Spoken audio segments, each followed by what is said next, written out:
What happens when the weakest wolf in the pack discovers she's been living a lie her entire life? For Alara Moonwhisper, being an Omega meant invisible days spent in the pack kitchens, scrubbing floors while alpha wolves passed by without a glance. For 23 years, she'd bowed her head, kept her voice soft, and accepted that her wolf was so weak she could barely shift without collapsing in exhaustion. Her parents told her it was a blessing she could shift at all, that some Omegas never found their wolf. She believed them.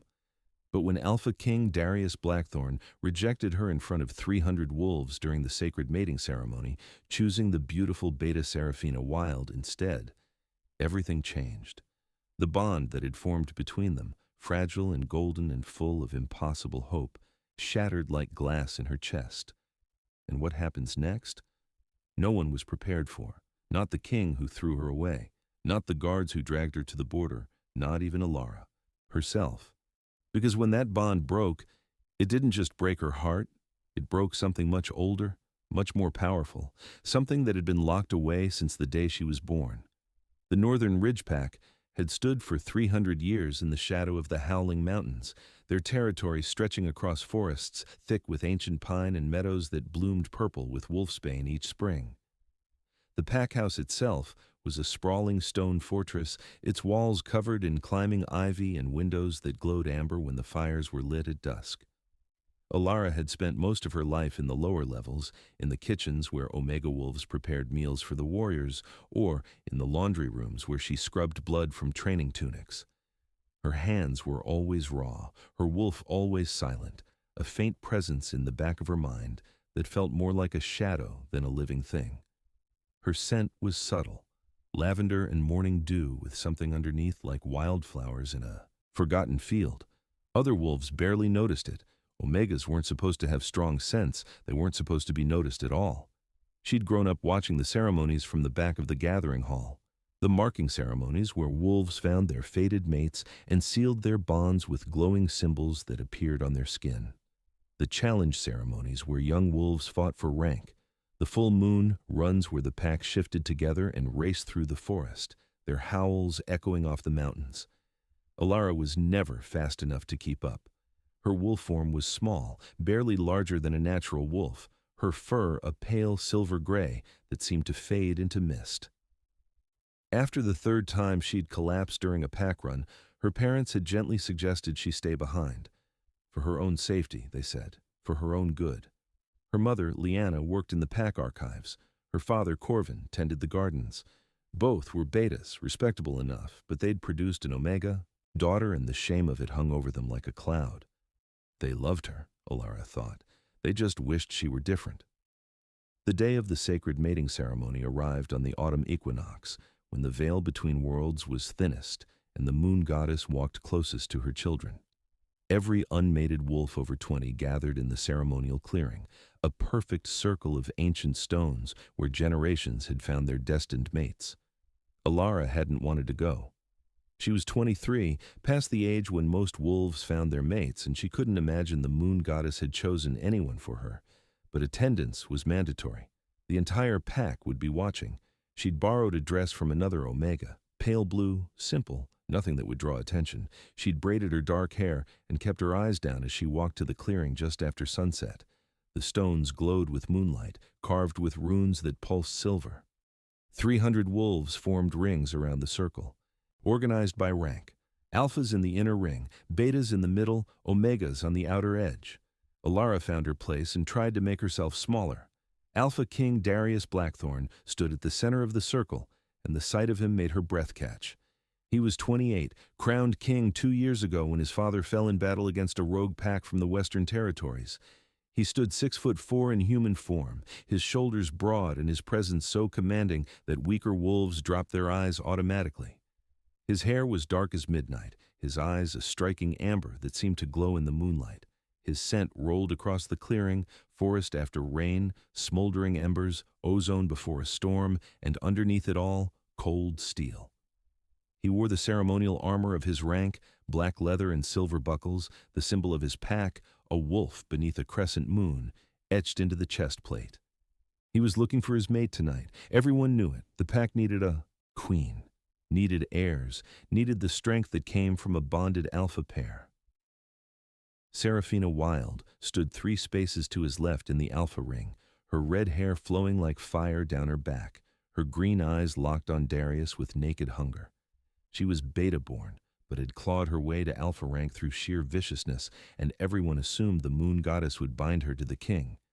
They were perfect together, both powerful, both ruthless, both born to rule. The ceremony began when the moon reached its zenith.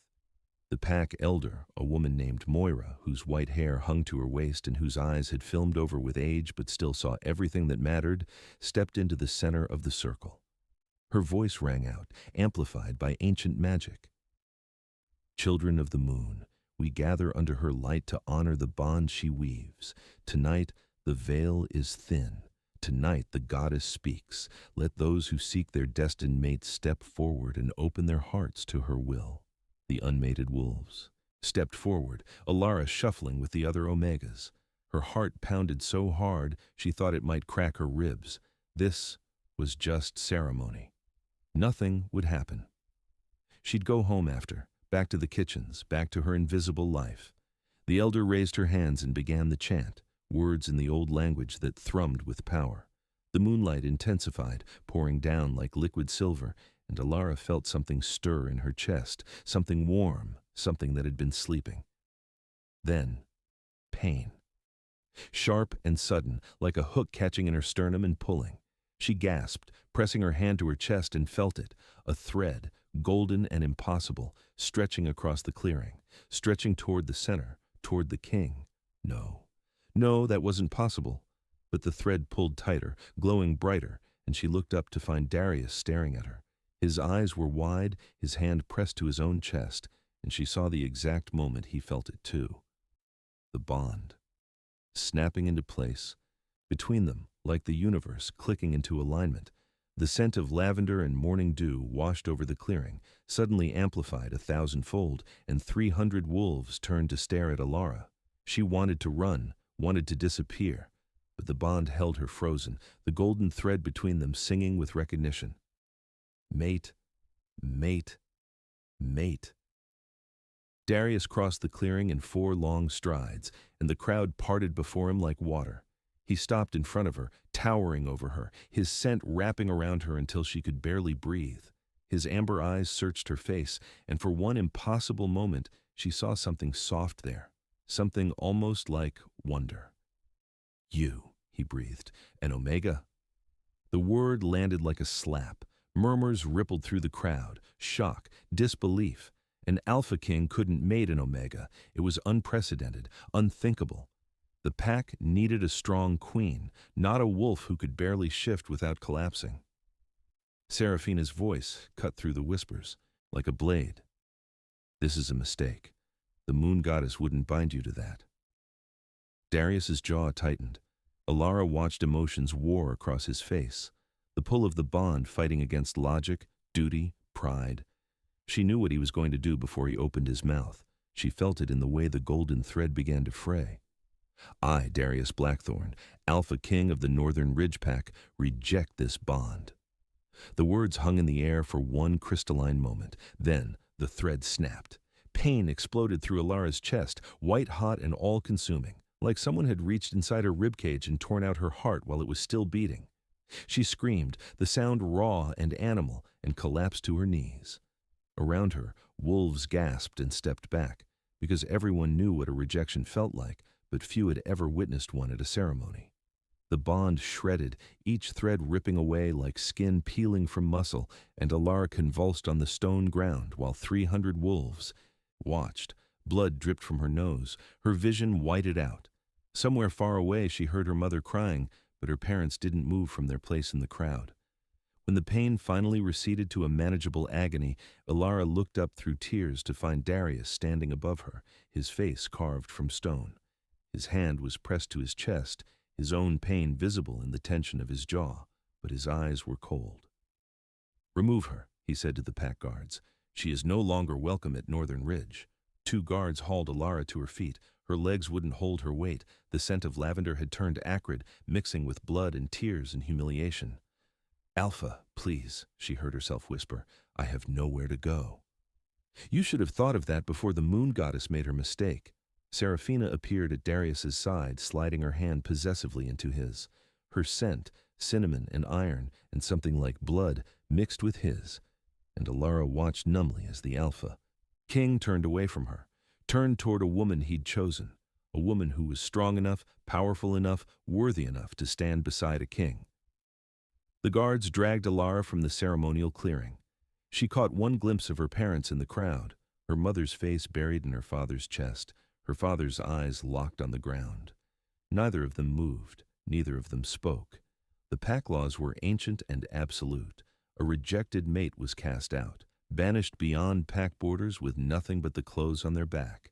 To show mercy was to question the Alpha's judgment. The guards dragged her through the forest for an hour until they reached the northern border where pack territory ended and the wild lands began. They shoved her past the boundary markers, stones carved with warning sigils, and one of them tossed a thin blanket after her. "There's a storm coming," the guard said, not unkindly. "Find shelter." Then they were gone, melting back into the trees, and Alara was alone. The first snowflakes began to fall just after midnight. Alara stumbled through the forest, her thin dress already soaked through with melted snow, her bare feet numb against the frozen ground. The blanket was wrapped around her shoulders, but it did nothing against the wind that howled through the trees like a living thing, tearing at her clothes and her hair and her skin. The bond wound in her chest throbbed with every heartbeat, a constant reminder of what she'd lost, what had been ripped away. Her wolf was silent, retreating so deep inside her that Alara couldn't feel her at all, and the emptiness was worse than the pain. She'd never been in the wild lands before. Pack wolves stayed in pack territory where the borders were protected by magic and patrols. Out here, rogue wolves hunted in packs of their own, following no laws but survival. Out here, winter came early and killed anything weak enough to let it. The snow fell harder, thick white flakes that blocked out the moon, and turned the world into a featureless void. Alara's breath came in ragged gasps, frost forming on her lips, her fingers too stiff to close properly. The cold crept into her bones, slow and patient and inevitable. "This is how I die," she thought distantly, "alone in a blizzard because I wasn't good enough, because I was too weak." She collapsed against a tree, her legs finally giving out, and slid down to sit in the snow.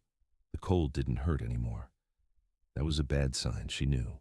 But she was so tired, so very tired. Her eyes drifted closed. Somewhere in the howling wind, she heard a sound. Footsteps, too heavy to be deer, too purposeful to be random. Alara forced her eyes open and saw a shape emerging from the snow. A building. Old, half-collapsed, but it had walls and what looked like most of a roof. An abandoned barn, maybe, or a hunter's cabin from before the pack had claimed this territory. She crawled toward it on hands and knees, her body screaming in protest, and managed to push open the door. Inside was dark and barely warmer than outside, but at least the wind couldn't reach her. She pulled the blanket tighter and curled into the smallest ball she could manage in the corner, farthest from the door. "At least it will be quick," she thought. "At least I won't feel it." Her eyes closed again. Time became meaningless. Hours or minutes, she couldn't tell. The cold seeped deeper, past skin and muscle, settling into the core of her. Her heartbeat slowed, her breathing grew shallow, and then warmth. A massive weight settled against her back, pressing along the entire length of her body, then another on her other side, then in front of her, behind her, surrounding her completely. Alara's eyes fluttered open, and in the darkness of the barn, she saw eyes. Glowing eyes. Golden and silver and ice blue, reflecting what little light filtered through the cracks in the walls. Wolves. 1, 2, 3, 4. She counted them through the haze of hypothermia, her mind, struggling to process what she was seeing. 5, 6, 7, 8, 9, 10. 10 massive wolves, each one twice the size of any pack wolf she'd ever seen, their fur thick and winter-coated, pressed around her in a protective circle. Their body heat soaked into her frozen skin, and Alara heard herself make a sound, half sob, half laugh, because she was either hallucinating her death or the moon goddess had sent mercy in a very unexpected form. The largest wolf lay directly in front of her, his head resting near hers, his eyes a striking pale silver that seemed to glow from within. His fur was midnight black, with silver running through it like veins of ore through stone, and his scent, aged oak, winter snow, pine forests, and the sharp, clean smell of an incoming storm, wrapped around her like a blanket. "Thank you," she whispered to him, even though wolves couldn't understand human speech when they were shifted. "Thank you for not letting me die alone." The wolf's eyes met hers, and Alara saw something there that stopped her breath. Intelligence, awareness, understanding. Not a wolf, her barely conscious mind supplied. A werewolf, but not pack. She should be afraid. She should try to run. But she was so warm now, and the darkness was pulling at her again, and the wolves showed no sign of attacking. They were protecting her. Sleep claimed her, deep and dreamless, her body finally surrendering to exhaustion. When Alara woke, sunlight was streaming through the cracks in the barn walls, dust motes dancing in the beams. She was still surrounded by warmth, still pressed between massive bodies of fur, and for a moment she thought she was still dreaming. Then, the wolf in front of her shifted, not into a regular wolf shape, into a man. Alara scrambled backward with a yelp, the blanket falling away, and found herself pressed against another warm body. She spun to find all 10 wolves had become men, tall, battle-scarred, wearing clothes that materialized with their shift in a way that spoke of magic far older than anything her pack used. The man who'd been the black wolf with silver eyes stood and offered her his hand. He was older than Darius, maybe 35, with hair the same midnight black shot through with silver at the temples. His face was scarred, a white line running from his left eyebrow to his jaw, and his presence radiated authority in a way that made Darius seem like a child playing at being king. "Easy," he said, his voice a deep rumble that seemed to resonate in her chest. "We mean you no harm, little one."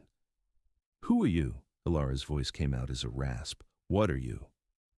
The man smiled, and it transformed his stern face into something almost gentle. "My name is Theron Stormcaller. These are my brothers in arms, the Unchained, and we, little Alara Moonwhisper, have been waiting a very long time for you." Alara's heart stuttered. "You know my name." "How do you know my name?" "Because," Theron said, crouching down to her level so. Their eyes were on the same plane.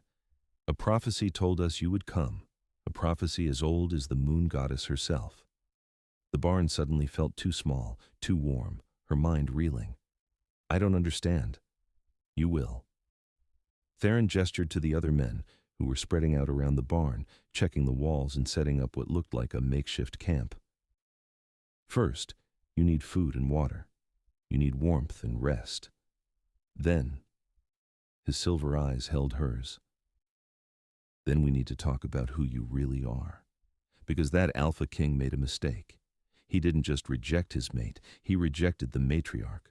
The word hung in the air like thunder before lightning. Matriarch. Alara had heard the word in children's stories, in the old legends her mother used to whisper at bedtime. The matriarch was a myth, a legend, a wolf so powerful she could command the moon itself, a queen of wolves who came once every 1,000 years when the world needed her most. That's not real," Alara whispered. "That's a fairy tale." "Is it?" Theron stood and extended his hand again. "Then why were you rejected by an Alpha King?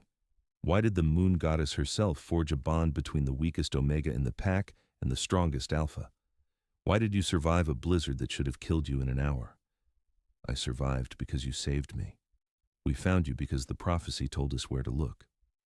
Theron's expression was patient, knowing, like he'd had this conversation before in his mind 1,000 times. "Come. Let us show you what we are, and then you'll understand what you are meant to become." Alara took his hand, her legs shaky but holding her weight, and let him lead her outside. The storm had passed, leaving the world covered in fresh snow that sparkled like diamonds in the morning sun. The 10 men stood in a semicircle around her, and Alara realized they were all watching her with expressions of reverence. No one had ever looked at her like that before. One by one, Theron introduced them. Kyle Ironhide, a mountain of a man with dark skin and darker eyes who'd been sleeping at her feet. His scent was forged steel and wood smoke. Marcus Silvertongue, lean and graceful with honey-colored hair, who'd been pressed against her left side. His scent was herbs and parchment and old magic. Finn Swiftpaw, young and bright-eyed with copper curls, who'd been against her right. His scent was autumn leaves and wild honey. Rook Shadowmane, tall and silent with midnight black hair, who'd been behind her. His scent was nightshade and storm clouds. Garrett Bloodfang, broad-shouldered with red hair and a scarred face, whose scent was smoke and iron and battle. The others, Ash, Dorian, Lucian, Cade, and Brennan, each gave her a small bow and a gentle smile, and their scents all carried undertones of wildness and ancient power that made her pack's wolves seem tame by comparison. "We are the Unchained," Theron said. "We serve no pack. We bow to no king. We were bound by prophecy to guard the matriarch when she rose, and we have waited generations for her to appear." "But I'm just an Omega," Alara protested. "I can barely shift. I have no power." "That," Marcus said, stepping forward, "is because your power was bound." He pulled a leather-bound book from his pack, its pages yellowed with age, and opened it to a page marked with a red ribbon. The text was in the old language, but Marcus translated as he read. "When the world grows dark, and packs forget the old ways, when Alpha turns from Alpha, and power devours mercy, the moon goddess shall send her daughter. She will be born in darkness, her power bound by those who fear her, her true nature hidden even from herself." Marcus looked up, his eyes finding Alara's. "She will rise only when she has been broken, when the false bonds are shattered, when the chains fall away, and when she rises, she will shake the foundations of the wolf world." Alara's hands were shaking. "My parents? Are you saying my parents bound my power?" "Someone did," Theron said gently. "Someone who knew what you were and was afraid of what you could become. Someone who loved you enough to try to protect you from your own destiny." The pieces clicked into place in Alara's mind with horrifying clarity. Her weak wolf, her inability to keep up with the pack, her parents' constant worry, their insistence she stay hidden, stay quiet, stay safe. The way her mother had cried when Alara had been born, the way her father sometimes looked at her like he was seeing a ghost. "They bound me as a baby," she whispered. "They sealed my wolf away." "Yes," Marcus confirmed, "a powerful spell woven into your very essence. But that spell had a weakness. It required a connection to pack magic to sustain it. And when Alpha King Darius rejected you..." He gestured to Alara's chest, where she could still feel the phantom ache of the broken bond. "He severed that connection. The spell is breaking. Your true wolf is waking up." It thou. If in response to his words, Alara felt something stir deep in her chest.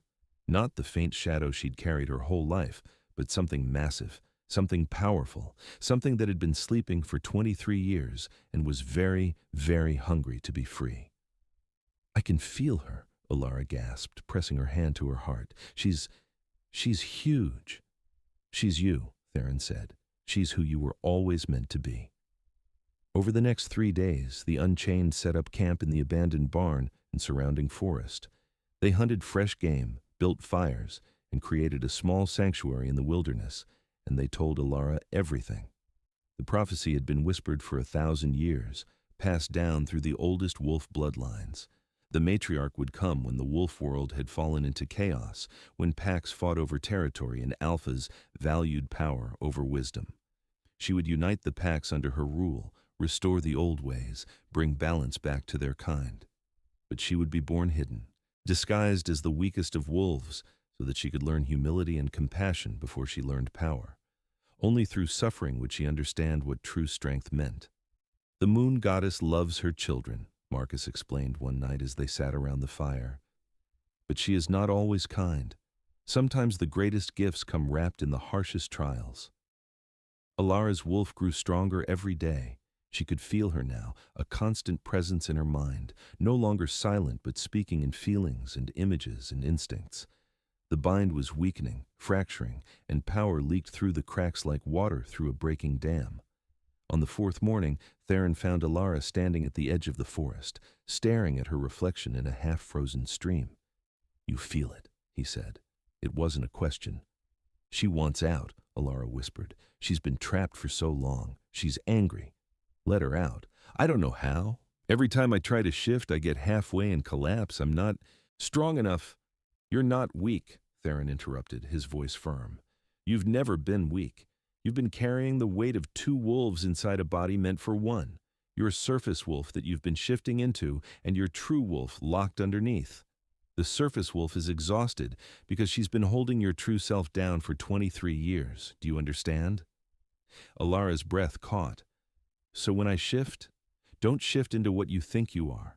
Shift into what you know you are. He stepped back, giving her space, and the other 9 members of the Unchained materialized from the forest to form a loose circle around them, bearing witness, offering protection.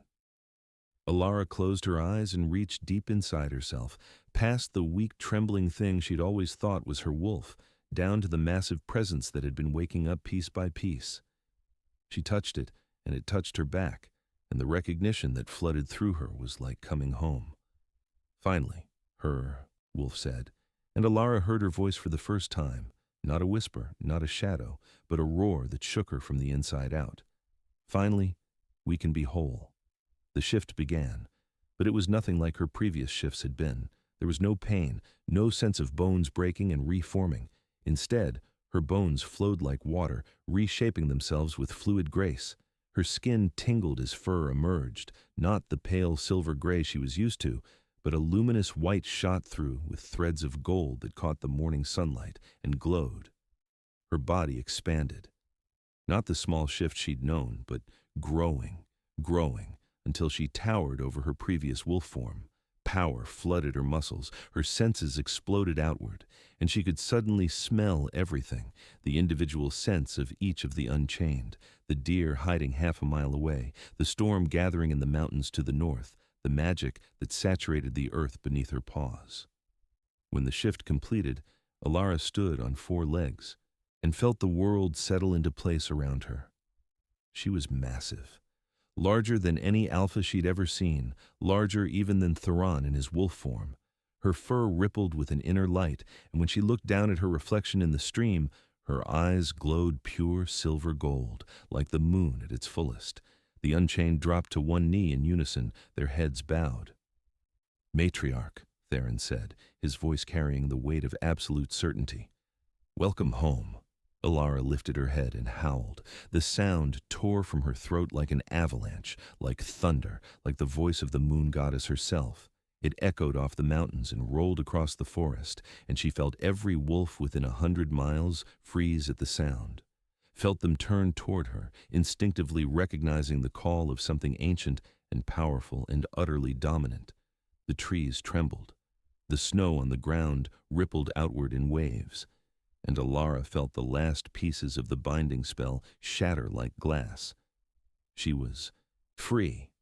She was whole. She was the matriarch. And she had work to do. The weeks that followed were a blur of discovery and training. Alara learned to shift at will, the transformation becoming as natural as breathing. She learned to control the power that flooded her veins, to direct it instead of letting it overwhelm her. But more than that, she learned what it meant to be the matriarch. Her abilities went far beyond simple strength. When Kale injured his shoulder during a hunt, Alara placed her paw on the wound and felt healing energy flow through her. The gashes closed, the bone knit back together, and Kyle stared at her with wonder. The legends said you could heal, he murmured.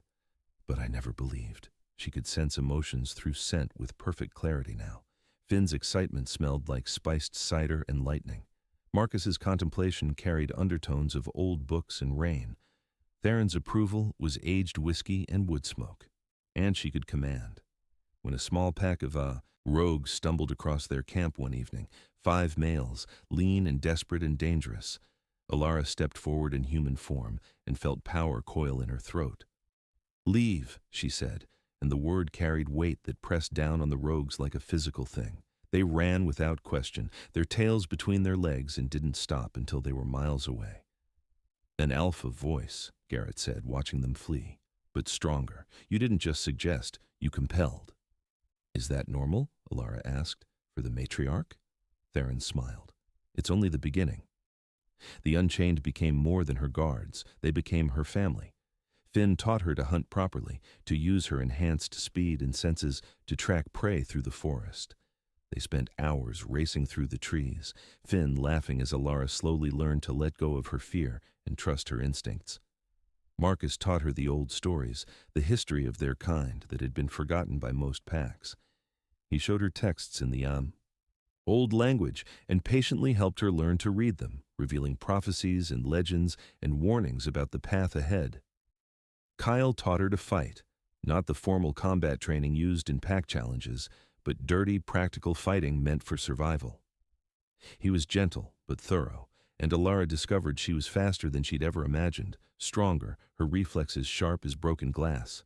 Rook taught her silence, how to move through the forest without disturbing a single leaf, how to read the signs in disturbed earth and broken branches.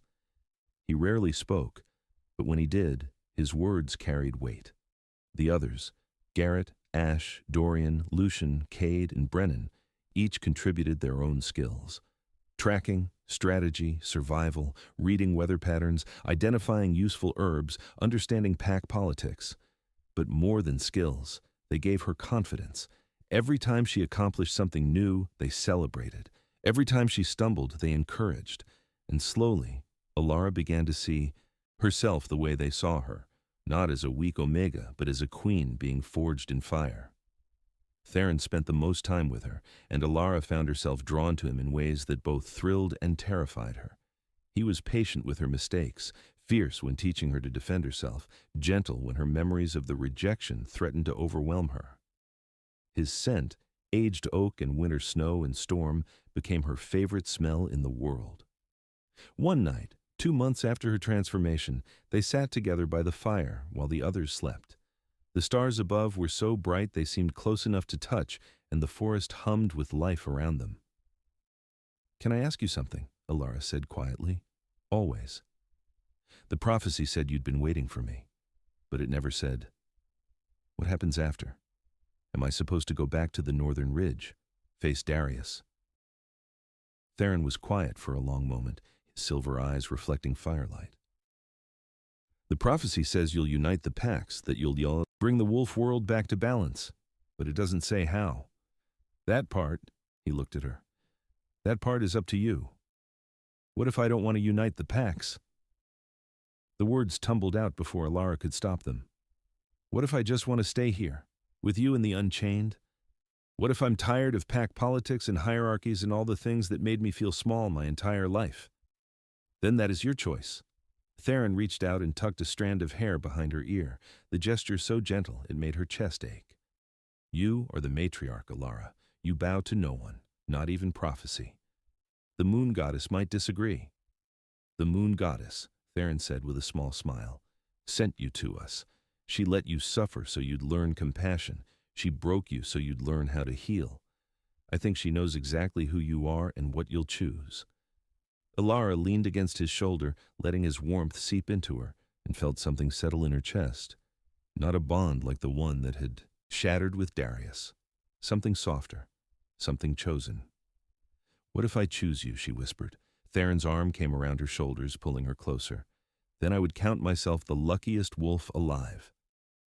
They sat like that until dawn, and when Alara finally slept, curled against Theron's chest, she dreamed of silver light and prophecies fulfilled. But peace never lasts forever.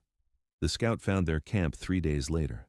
Alara was returning from a hunt with Finn, a deer slung over her shoulder in human form, when she smelled it, a foreign scent, sharp with fear and aggression, coming from the direction of the barn. She dropped the deer and shifted mid-run, her transformation instant now, and covered the distance in seconds. A young male wolf, maybe 19, stood frozen in the center of their camp with all 10 members of the Unchained surrounding him in human form. His scent was familiar, northern ridge pack, and his eyes were wide with terror. Alara shifted back to human, stalking forward, and the scout's eyes went even wider when he saw her. "Omega," he breathed, but you're supposed to be dead." "Clearly," Alara said coldly. "I'm not. What are you doing in my territory?" "You're..." The scout swallowed hard.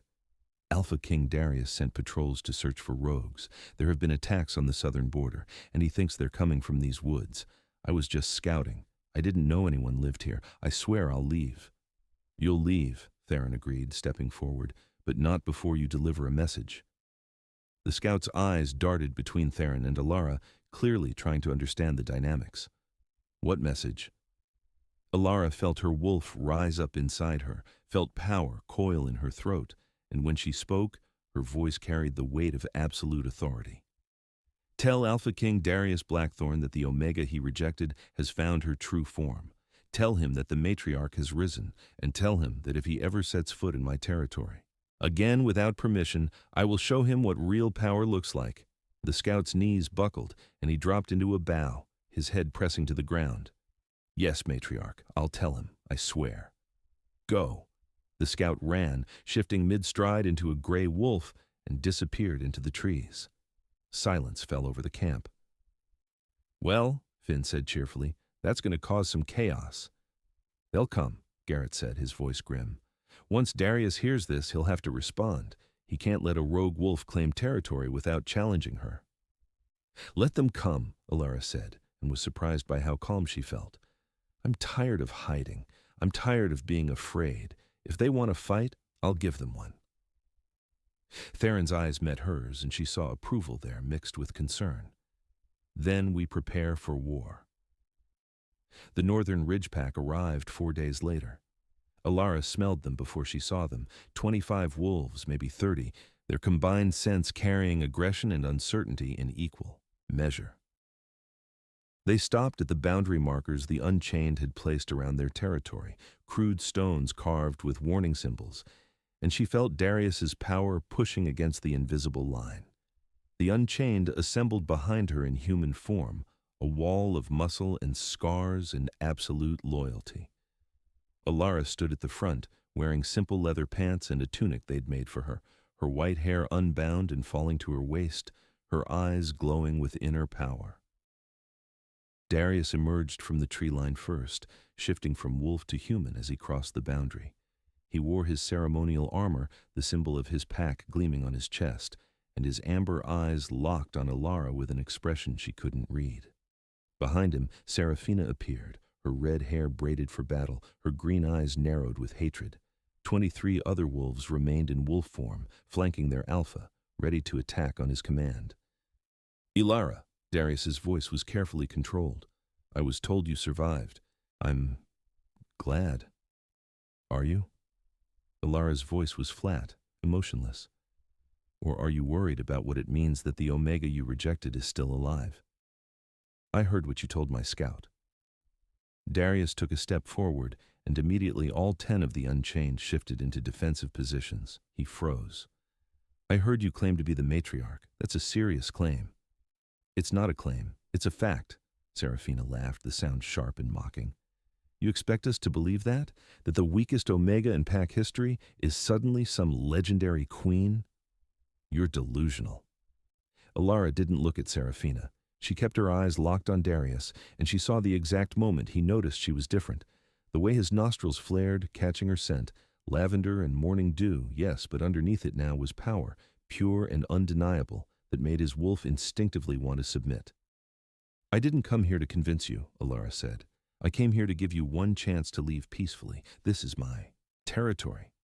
These are my people. If you want to challenge that, then challenge. But know that you won't win." 1 Omega and 10 rogues against 30 pack wolves? Seraphina's smile was vicious. "I like those odds." She lunged before Darius could stop her. Seraphina was fast, her combat training evident in every movement, and she closed the distance between them in 2 heartbeats. But Alara was faster. She didn't shift. She simply moved, her body flowing like water, and caught Seraphina's wrist in mid-air. Their eyes met, green against silver gold, and Alara let her power flow. Seraphina's bones didn't break, but Alara's grip might as well have been iron. The beta struggled, snarling, trying to twist free, but Alara held her effortlessly with one hand. "I don't want to hurt you," Alara said quietly, "but I will if you make me." "Let go of her," Darius commanded, his alpha voice rolling across the clearing. Alara felt the command hit her and slide off. It had no effect. No, purchase, because she wasn't pack. She wasn't beta or omega or anything bound by pack hierarchy. She was something else entirely. She tightened her grip just slightly, and Serafina whimpered. "Tell your mate to stand down," Alara said to Darius, "or I'll show you exactly what happens when someone attacks the matriarch." "She's not my mate," Darius said, and there was something raw in his voice. "I rejected my mate, remember?" The words hung in the air. Then power exploded from Alara. She shifted in an instant, her wolf form erupting into being, and Serafina scrambled backward with a shriek. The clearing filled with light, silver gold radiance that poured from Alara's fur like moonlight, made solid. She stood twice the height of any alpha wolf, her presence so overwhelming that 23 wolves dropped to their bellies automatically. Even Darius took a step back. Behind Alara, the Unchained shifted, but they didn't shift into normal wolves. They shifted into forms that were larger, older, primordial, dire wolves, ancient protectors, each one standing head and shoulders above even Darius in his wolf form. Their combined power made the air itself feel heavy, and Alara saw true fear flash across the Northern Ridge wolves' faces. "These are not rogues," Alara sent the thought directly into Darius's mind, using an ability she hadn't known she possessed. "These are the Unchained, the guardians of the matriarch, and they have been waiting for me since before your pack was founded." Darius's wolf whined, a sound of submission he couldn't control. Alara stalked forward until she stood directly in front of him, and she let him feel the full weight of what she was. Let him understand the magnitude of his mistake. "I was always meant to be powerful," she continued. "The moon goddess bound me, hid me, made me suffer so I would learn compassion before I learned strength. You rejected me because I was weak, but I was only weak because I was meant to become strong." "Mercy," Darius said, the word coming out as a growl. "Matriarch, please. We didn't know. I didn't know." Alara studied him, this alpha king who had thrown her away, who had chosen pride over destiny, who had let her walk into a blizzard to die. Part of her wanted vengeance, wanted to hurt him the way he'd hurt her, but Theron's words echoed in her mind. "You're not weak. You never were. Strength wasn't about inflicting pain. Strength was about choosing mercy when you had the power to destroy." Alara shifted back to human and looked down at Darius, who remained in wolf form at her feet. "I could kill you," she said simply. "I could tear apart your entire pack and no one would stop me. But I won't. Do you know why?" Darius shifted to human, kneeling in the snow, and shook his head. "Because you were right about one thing. You're not strong enough to be my mate.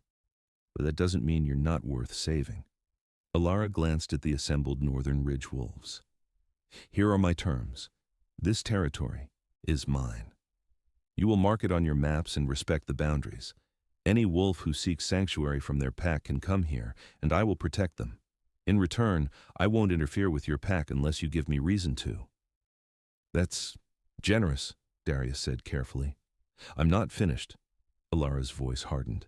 "Serafina Wild is banished from Northern Ridge for attacking the matriarch without cause.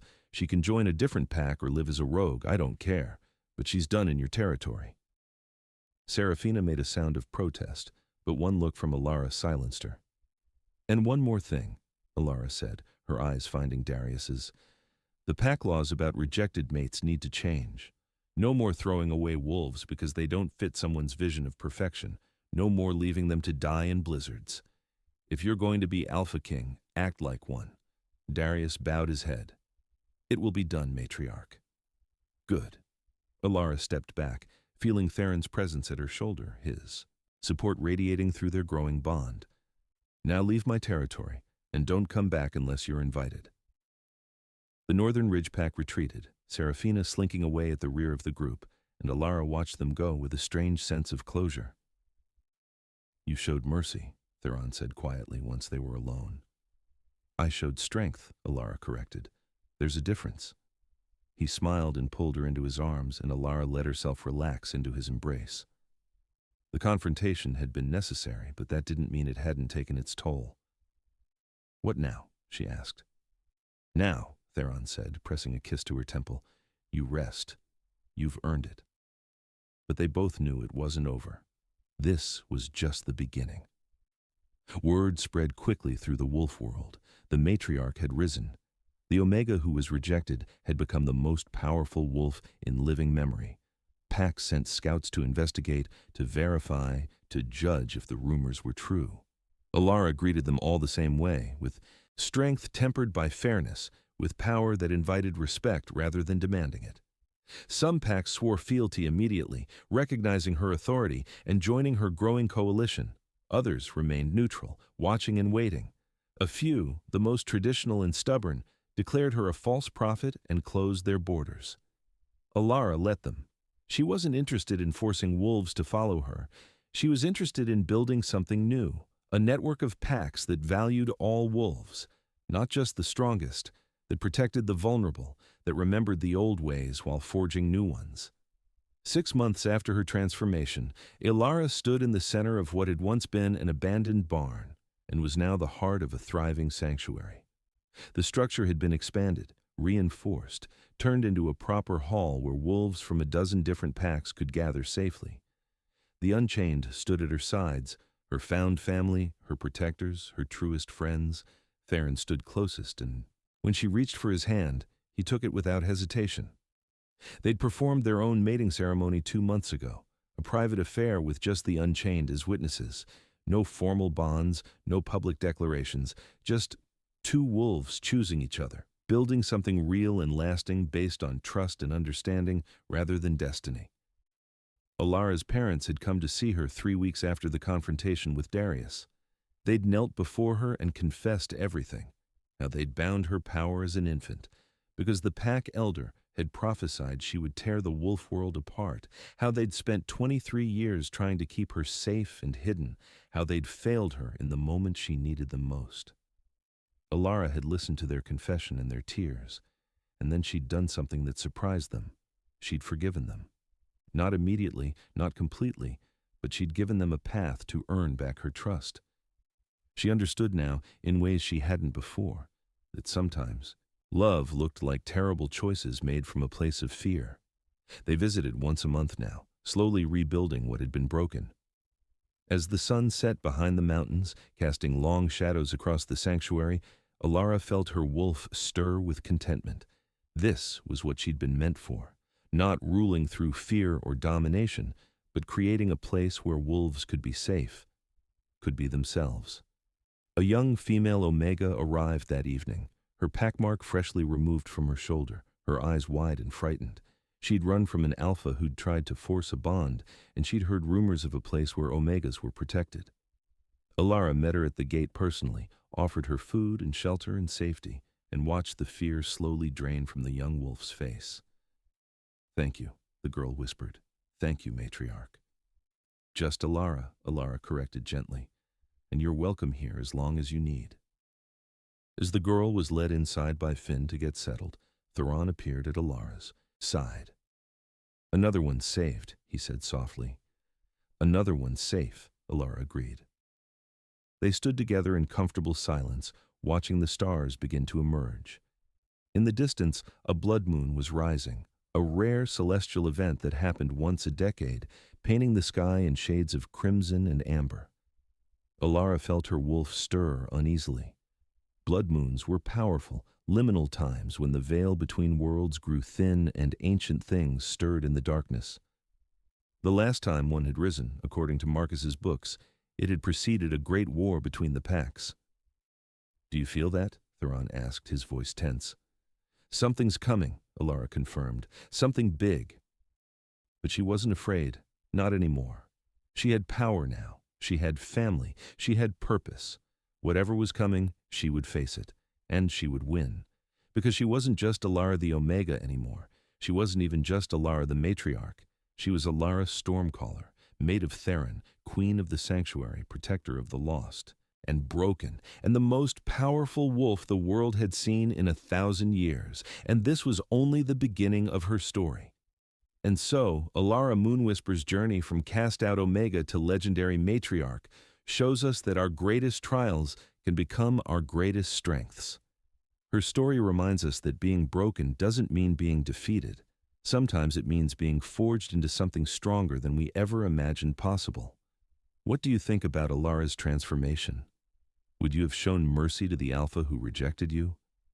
What do you think the blood moon prophecy means? Drop your thoughts in the comments below. I read every single one and I love hearing your theories. If you enjoyed this story, please hit that like button and share it with your friends who love werewolf romance. And don't forget to subscribe and turn on notifications so you never miss the next chapter in Alara's saga. Because trust me, with that blood moon rising, things are about to get intense. What ancient evil do you think is stirring? What challenges will the sanctuary face? And will Darius ever find redemption? All those questions and more will be answered in the next chapter. Thank you for listening, and we'll see you in the next chapter.